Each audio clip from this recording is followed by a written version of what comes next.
In the last class, we had started with operator overloading. We had started with function overloading, right? So we will see its example.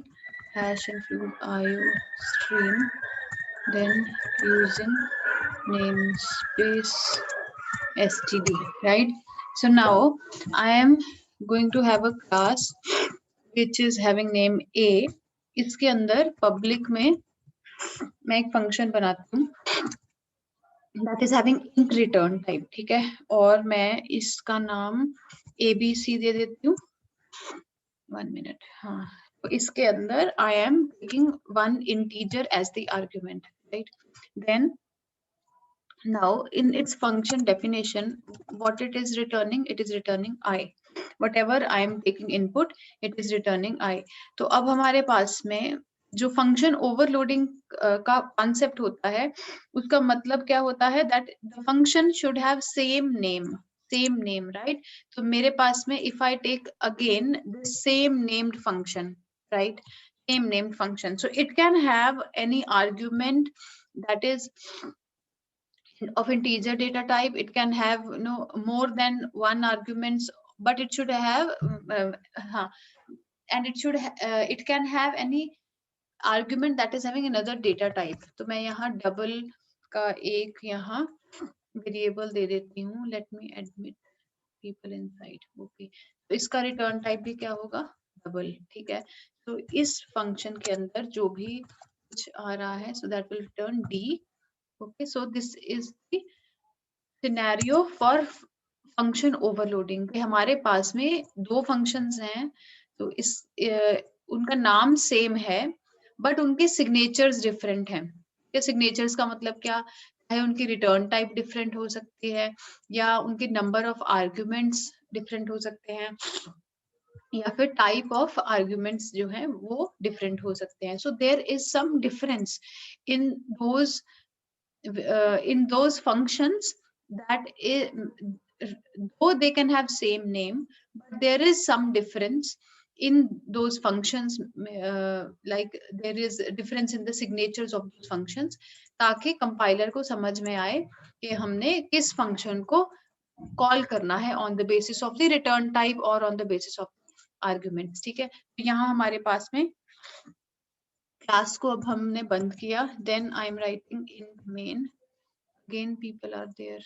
Okay, ठीक है? So inside main what I am writing, मैंने a class का पहले object बनाया. तो यहाँ पर मैंने पब्लिक में दोनों फंक्शंस रखे हैं. यहाँ मैं क्या करती हूँ, पब्लिक में ही अब इनको मैं सी आउट कराती हूँ. ठीक है? सी आउट आपका obj.abc. तो abc इज द फंक्शन. अब आप पहले कौन सा फंक्शन कॉल करना चाहते हैं? So if you want to take integer value, so take this integer value. ठीक है?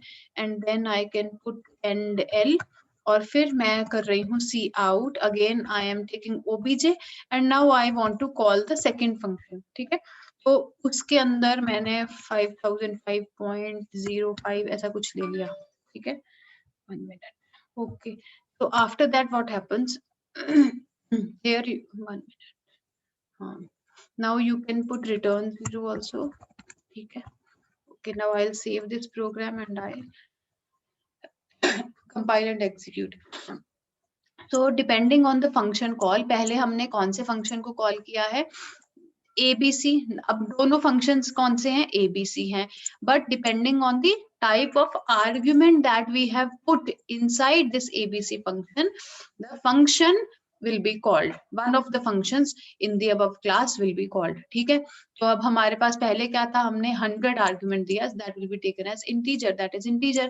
तो यहाँ पर हमारे पास में जो first हमारा फंक्शन है जो int रिटर्न कर रहा है, that will be called. Second function call में हमने जो यहाँ मेन में यहाँ सेकेंड फंक्शन को कॉल किया, that is again it is abc, right? But we are giving double data type decimal में है, then we are giving this data type. So for this function call, which function will be called? जो हमने यहाँ पर second जो हमने function बनाया है, it is also having name ABC but its return type is double. ठीक है, so इस concept को हम बोलते हैं function overloading. These तो आप इसका output भी देख सकते हो. First हमारे पास में 100 and then other value is printed. तो हमारे पास में इसी कॉन्सेप्ट को हम फंक्शन ओवरलोडिंग बोलते हैं, जहां इस फंक्शन का नाम क्या है, it is same but there is a difference in the signatures of the function. Fine, that concept is called function overloading.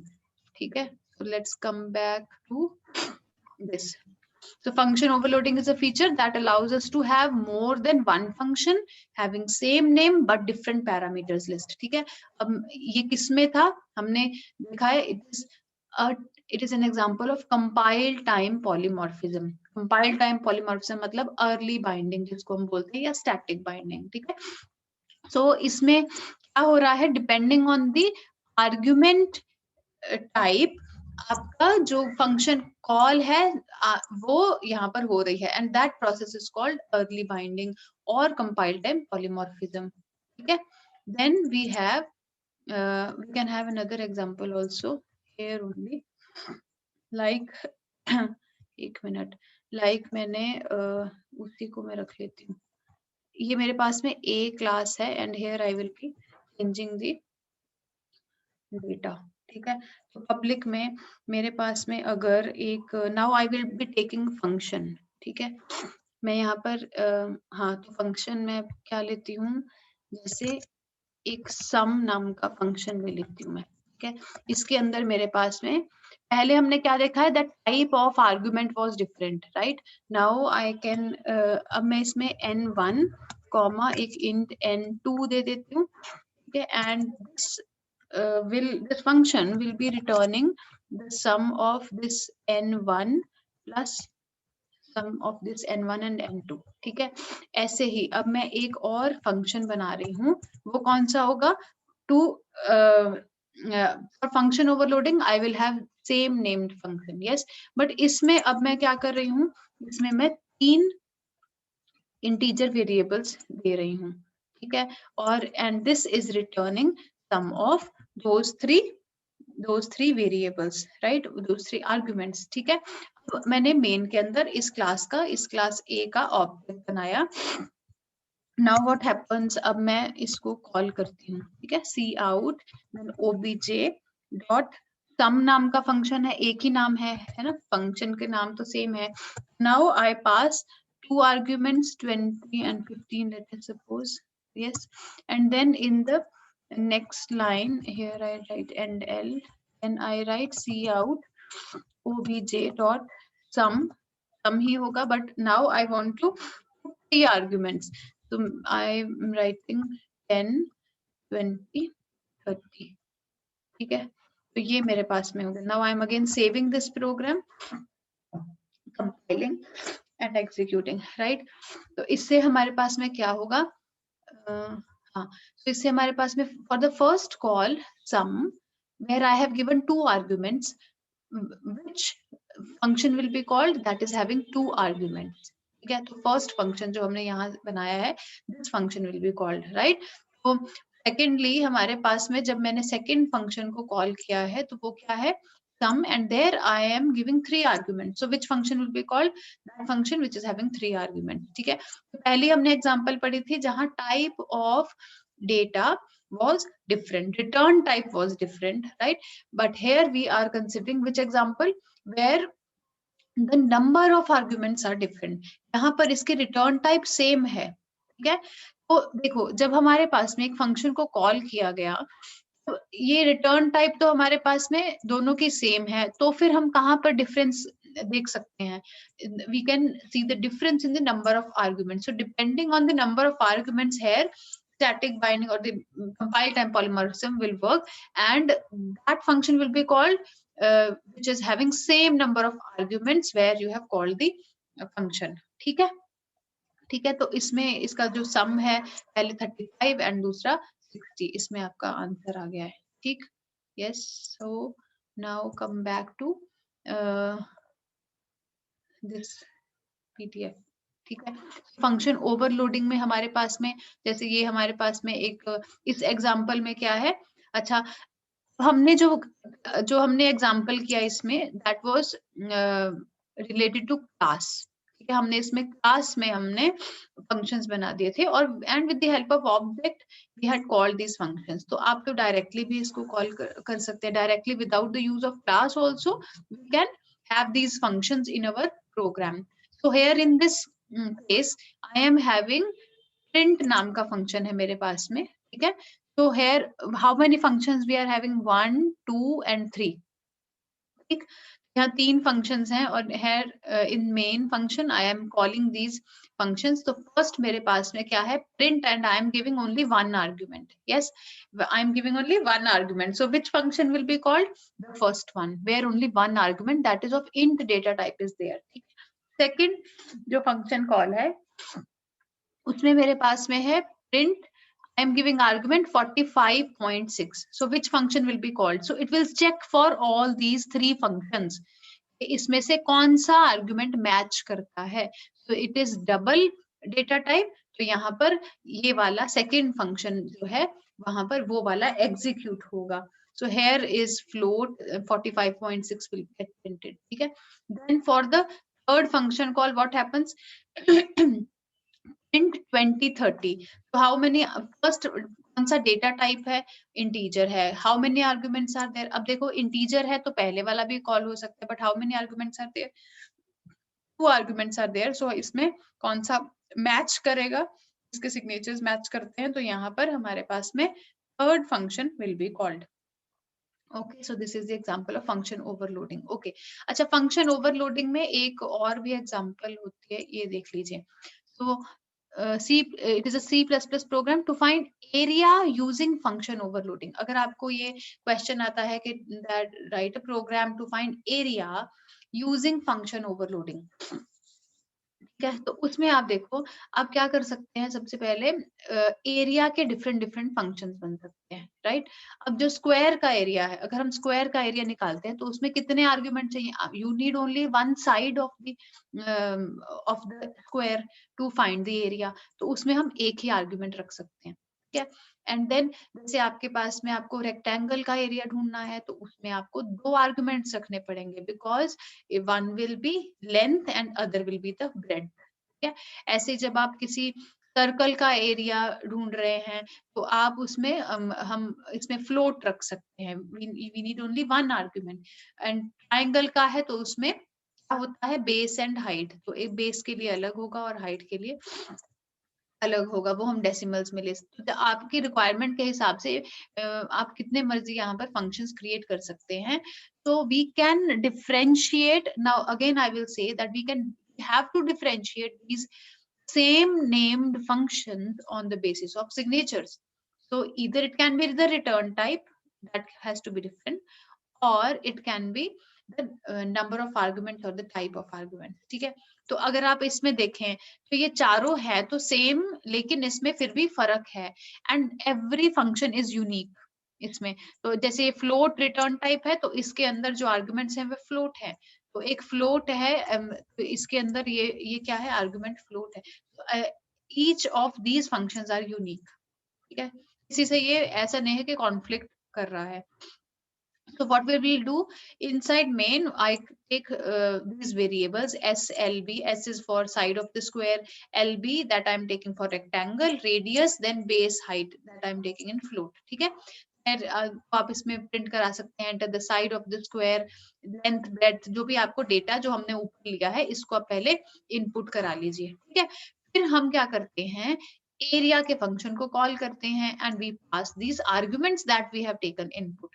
अब हमें क्या करना है, एरिया जो हमने यहाँ पर फंक्शंस डिक्लेयर करे हैं, राइट, अब हमें उनको क्या करना है, डिफाइन करना है। ठीक, अब डिफाइन के लिए हम क्या करते हैं, नीचे हर एक फंक्शन की डेफिनेशन देंगे। तो सबसे पहले स्क्वायर के एरिया की देते हैं, तो यहाँ if I have one side of square, so you return side into side। So if you have a rectangle, you have length and breadth, so you return length into breadth। That is the another function that we are using. So if you want to find the area of a circle, so you return 3.14 into r. So r has to be taken as the argument. Okay. Then to find the area of a triangle, you need base and height.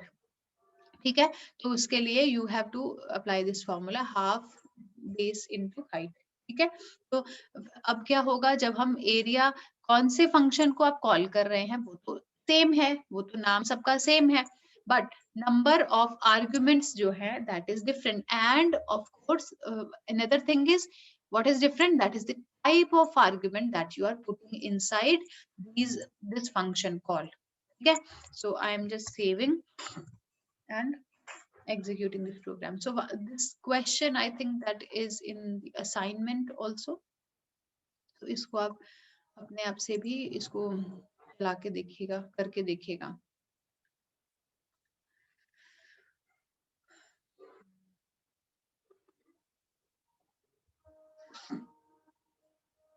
So it is taking some time again.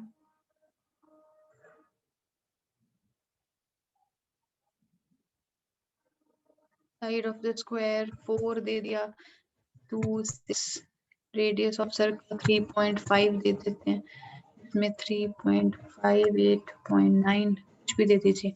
ठीक है, so it did not wait for the result. ठीक है, okay, now let's come to another thing that we are going to do, that is function overriding. Function overriding. ठीक है, okay. So it is like creating a new version of an old function in the child class. इसमें हम देखते हैं क्या है. Now rather than, हाँ ये मैं कर देती हूँ ऐसे. ठीक है, because I will be needing this data. चलो, अब हमारे पास में हमने क्लासेस पढ़नी शुरू करी, हमने क्या किया, इनहेरिटेंस भी पढ़ा.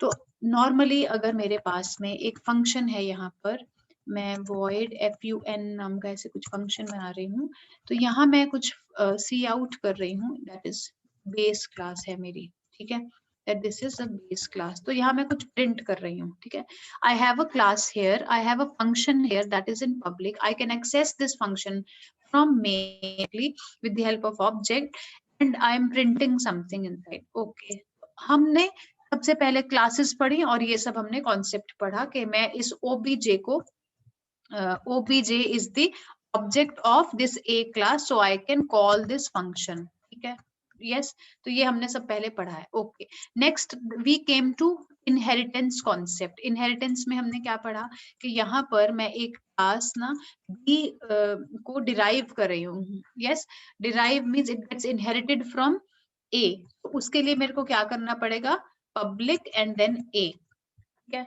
Yes. Okay, so now what happens? So here inside this b class मैं सेम नाम का फंक्शन बना रही हूँ, fun फंक्शन. ठीक है, नॉर्मली हम क्या करते थे, हमने डिफरेंट फंक्शन, ये फंक्शन है मेरे पास में, ये मैं फंक्शन अगर 1 बना देती हूँ तो मेरे पास में अगर मैं b का ऑब्जेक्ट बनाती हूँ, b क्लास का ऑब्जेक्ट बनाती हूँ, तो उसके पास में सारा डेटा रहेगा. उसके पास में fun फंक्शन रहेगा जो कि पेरेंट क्लास से आ रहा है, देन फंक्शन 1 भी रहेगा जो कि वो खुद अपनी क्लास में उसने डिफाइन किया है. ठीक है, but now what I am saying, मैं यहाँ पर ये कह रही हूँ कि जो आपने fun नाम का फंक्शन पेरेंट क्लास में बनाया था, now this class is also making same named function. ठीक है, यस, और इसमें मैं लिख रही हूँ derived class. This is the derived class. ठीक है, यस. ओके, तो अब अगर मैं इस क्लास का ऑब्जेक्ट बनाती हूँ, क्लास बी का ऑब्जेक्ट बनाती हूँ, तो मेरे पास में अगर मैं इस फंक्शन को कॉल करती हूँ, देखो अब इस सिनेरियो के अंदर मेरे पास में क्या है, क्या मेरे पास में 2 फंक्शंस होंगे. यस, क्या मेरे पास में 2 फंक्शंस होंगे या कैसे इसको कॉल किया जाएगा. तो अगर मैं इस बी क्लास का ऑब्जेक्ट बनाती हूँ and if I am sorry, this will be the OBJ B. So ये इस चीज को मैं चाहे हटा देती हूँ. बी क्लास का मैंने ऑब्जेक्ट बनाया and with the help of this OBJ B I am calling this fun function.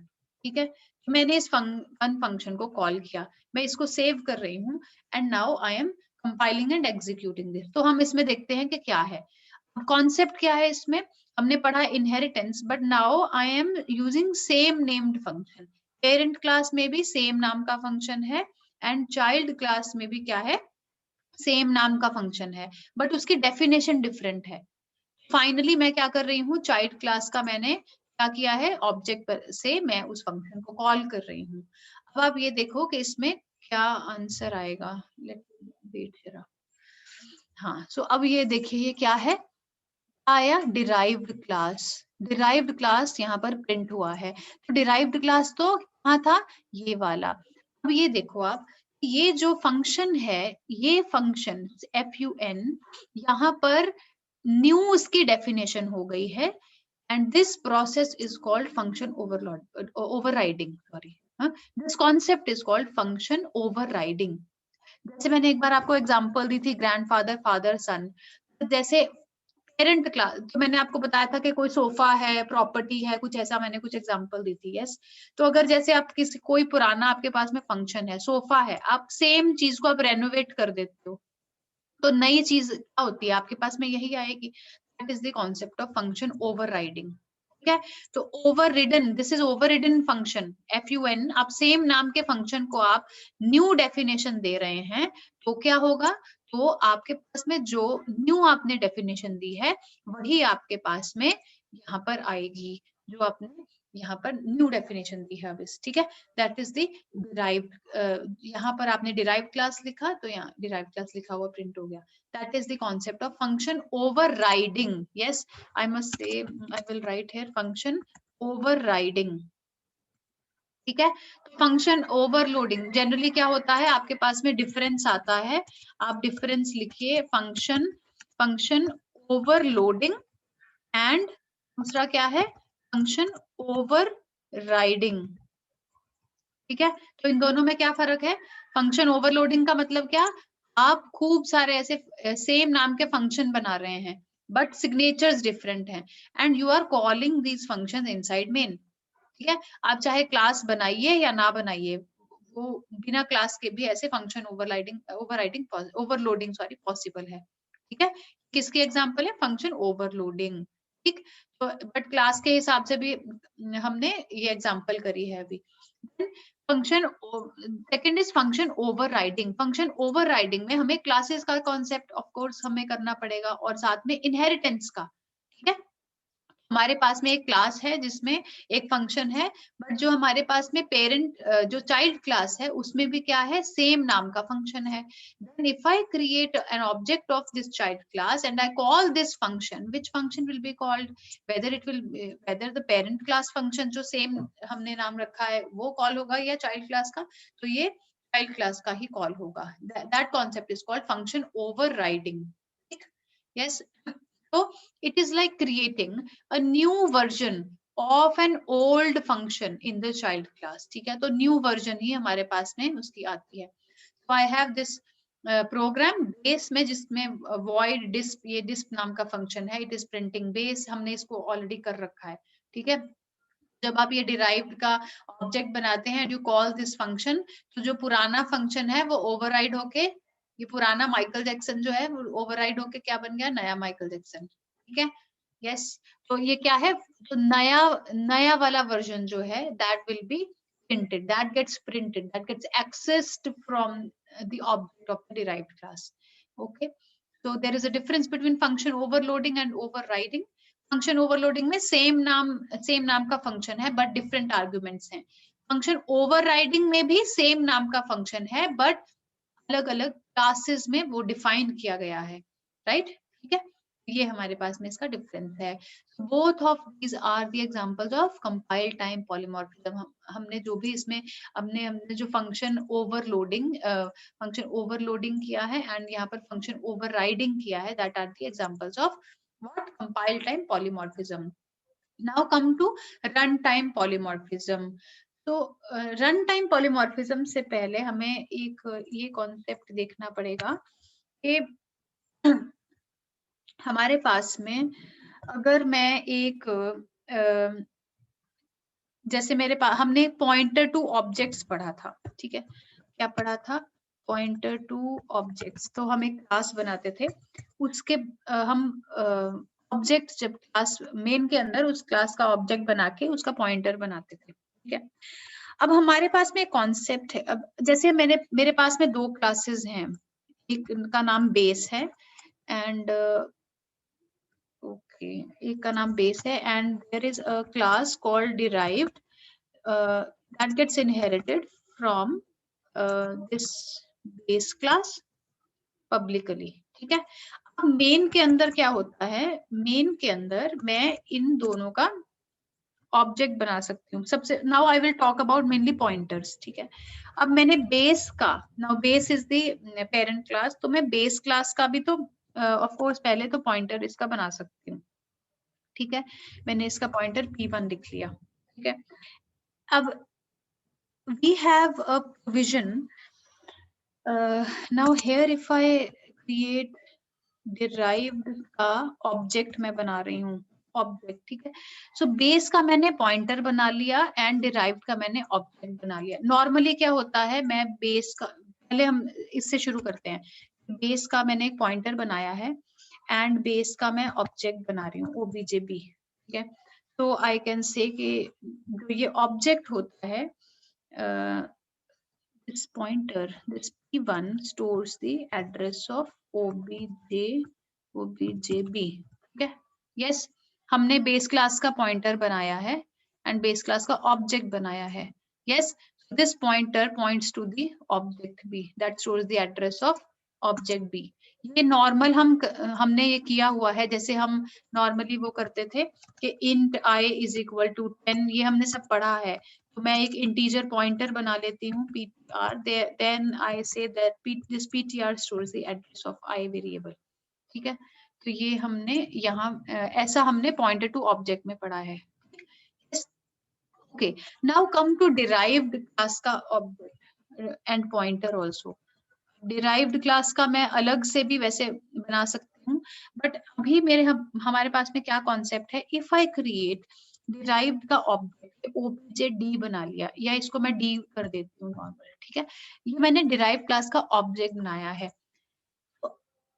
Generally what happens when I create a base class pointer, so that obviously can point to the base class object. Yes, but here we have provision that this base class pointer can also point to the derived class object. What provision I have? That this base class pointer can also point to the derived class object. क्या मैं कह रही हूँ कि ये जो pointer p1 है, that can also point to derived class object. क्या है derived class का object? वो है d, ठीक है। ये हमारे पास में प्रोविजन होती है, तो इसको हमने देखना है। तो in run time polymorphism first we talk about the, हमारे पास में इनहेरिटेंस है and then we talk about the pointer to objects. तो बेस क्लास पॉइंटर्स जो हमने यहाँ p1 बनाया था, base class pointers can point to derived class objects. Clear? ठीक है। जैसे हम नॉर्मली क्या करते हैं, बेस क्लास का पॉइंटर जो है वो बेस क्लास के ऑब्जेक्ट को तो पॉइंट करता ही है। Now if I create this one derived class out of this base class also, then what happens, this pointer has capacity to point to, it can point to derived class का object also. Okay, अब इससे क्या होगा, तो यहाँ हमारे पास ये जो एग्जांपल मैंने अभी आपको कराई है वो है। तो when this scenario happens that this pointer of base class can point to derived class object, then base class pointer pointing to derived class object has knowledge only of the base class and it knows nothing about the members added by the derived class. Okay, thus members of derived object that were inherited from base class can only be accessed. इसका हम पहले example करते हैं सबसे पहले, ठीक है। Example से आप then first we'll do example, then I'll come back again to this theory, ठीक है। मेरे पास में ये बेस है, मेरे पास में क्लास है ये बेस, इसमें मेरे पास में पब्लिक में what I do in public I write void show नाम का फंक्शन मैं बना रही हूँ, ठीक है। तो शो नाम के फंक्शन में मैं इसमें लिखती हूँ सी out and then base, and there I write and L also. Yeah, so I have, पहले मैं ऊपर ये डाल देती हूँ hash include ये सब.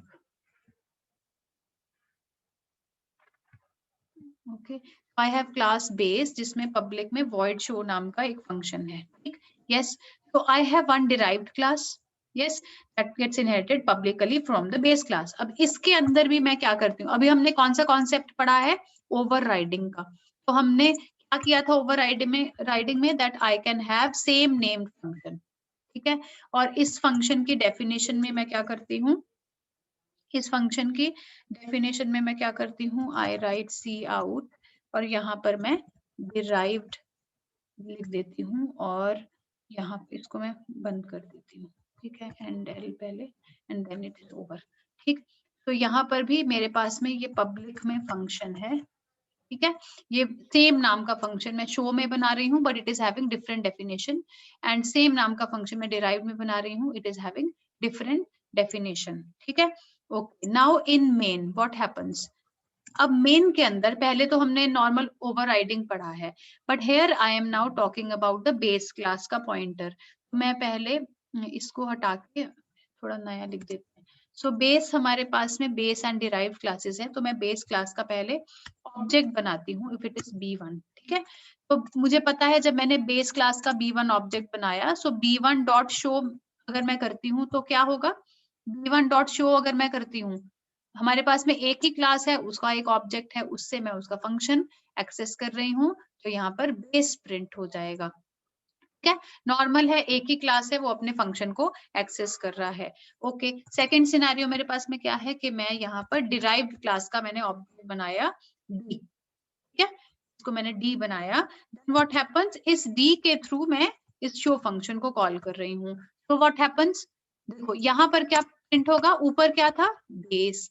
बट मैंने आपको इससे पहले एग्जांपल में बताया था क्या, डिराइव्ड क्लास का ऑब्जेक्ट हम बनाते हैं, डिराइव्ड क्लास से मैंने शो फंक्शन को कॉल किया, तो ऊपर तो दोनों फंक्शन सेम नेम के हैं, तो यहाँ पर हमारे पास में फंक्शन ओवरराइडिंग का कॉन्सेप्ट आता है, जैसे मैंने सोफा वाली एग्जांपल दी थी. ठीक है, तो यहाँ पर क्या प्रिंट होगा, लास्ट आपने शो फंक्शन में न्यू वर्जन में रखा है. ठीक है, तो क्या प्रिंट होगा, यहाँ पर डिराइव्ड जो आपने लिखा है दैट विल गेट प्रिंटेड. ठीक है, okay. Now come to base pointer, base class का पॉइंटर वाली स्टोरी. तो उसमें क्या है हमारे पास में, वी हैव बेस क्लास का एक मैं पॉइंटर बनाती हूँ. ठीक है, यस, बेस क्लास का मैंने पॉइंटर बनाया, एंड नाउ हमें पता है कि जो बेस क्लास का पॉइंटर है, ये जो ptr है, that can point to that can point to that stores the address of, हमने B1 बनाया था ना ये.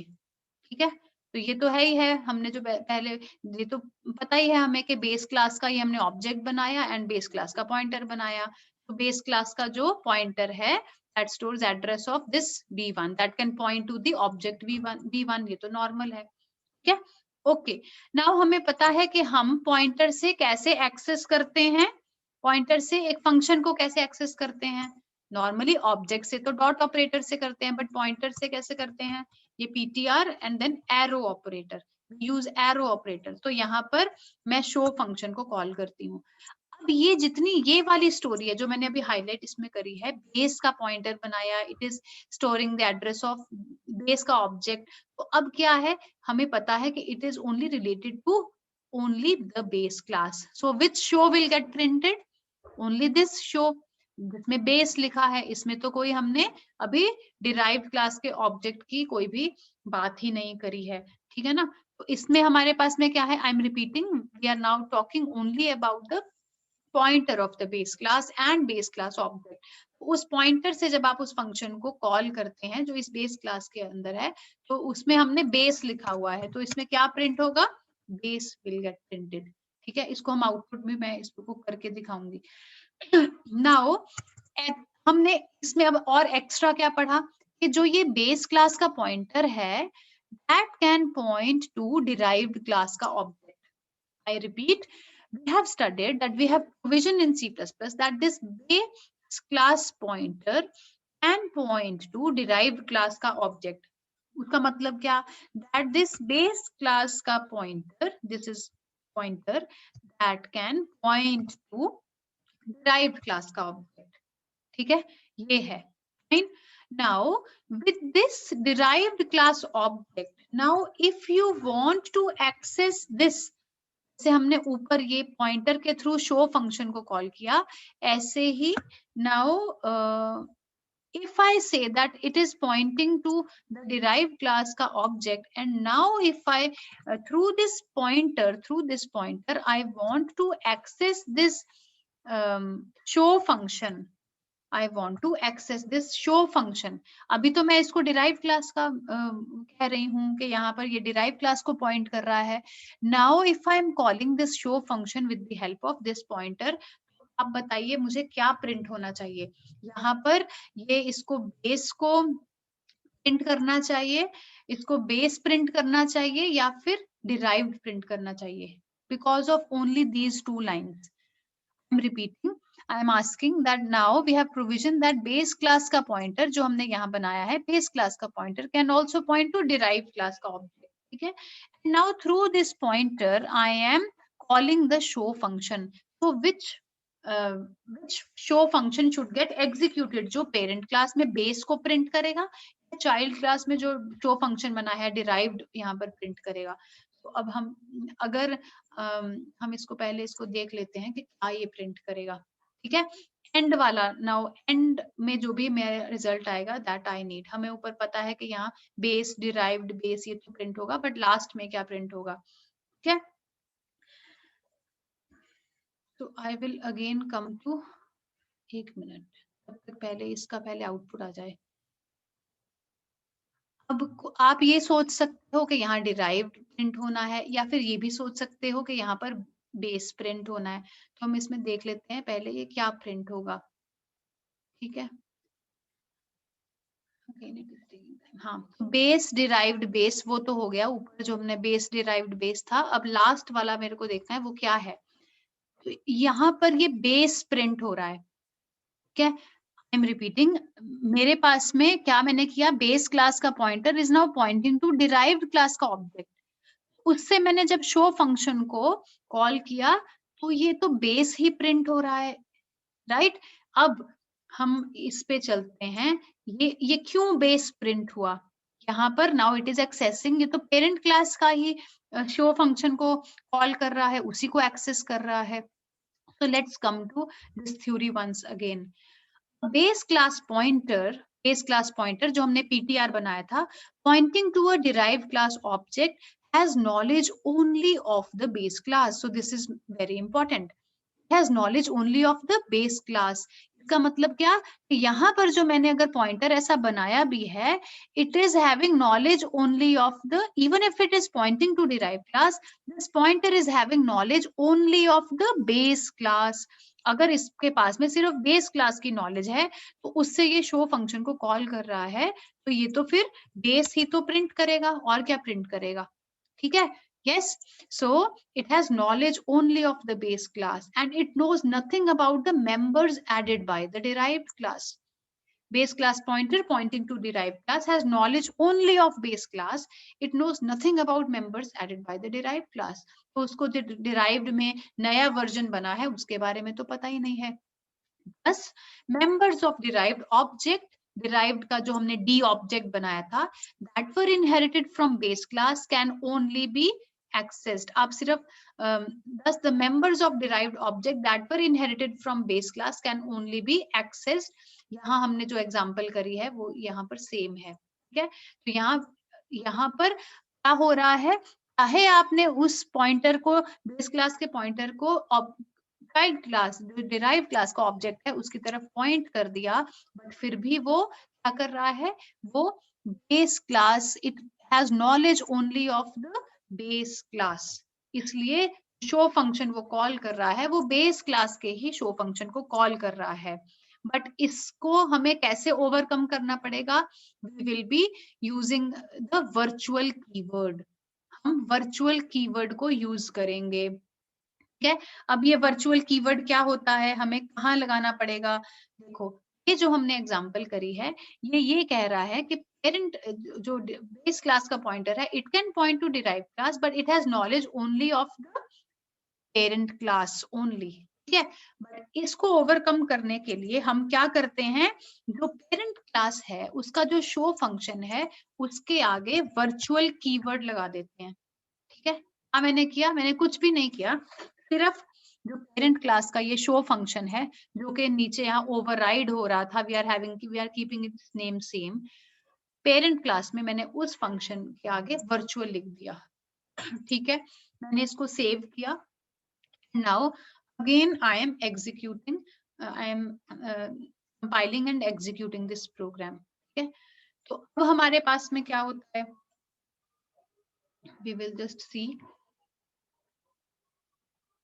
यहाँ पर अब जो है it will come after some time, तो यहाँ पर जो शो फंक्शन है, now after writing virtual keyword, यहाँ पर अब ये सिर्फ बेस की, यहाँ सिर्फ बेस क्लास को पॉइंट नहीं करेगा, अब now it will be having derived class की इंफॉर्मेशन। ठीक है, नाउ यू कैन सी कि यहाँ पर लास्ट में क्या है, डिराइव्ड लिखा हुआ है।